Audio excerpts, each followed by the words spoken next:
ಸಂಹಾರ ಭೈರವಾಗೆ ಸ್ವಾಹ. ಯೋಗಿ ವೃಂದ ವಂದಿತಂ ದಿಗಂಬರಂ ಕಾಶಿಕಾಪುರಾಧಿನಾಥ ಕಾಲ ಭೈರವಂ ಭಜೆ.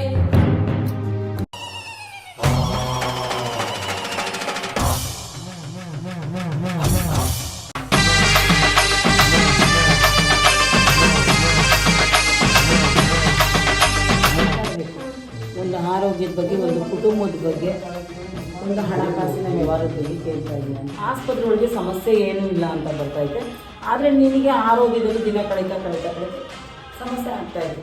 ಮೈಯೆಲ್ಲ ಒಂಥರ ಆಗುತ್ತೆ, ಸುಸ್ತಾಯ್ತೈತೆ, ಸಂಕಟ ಆಯ್ತೈತೆ, ಇದ್ದಕ್ಕಿದ್ದಂಗೆ ಎಲ್ಲ ಮಾಡುತ್ತೆ.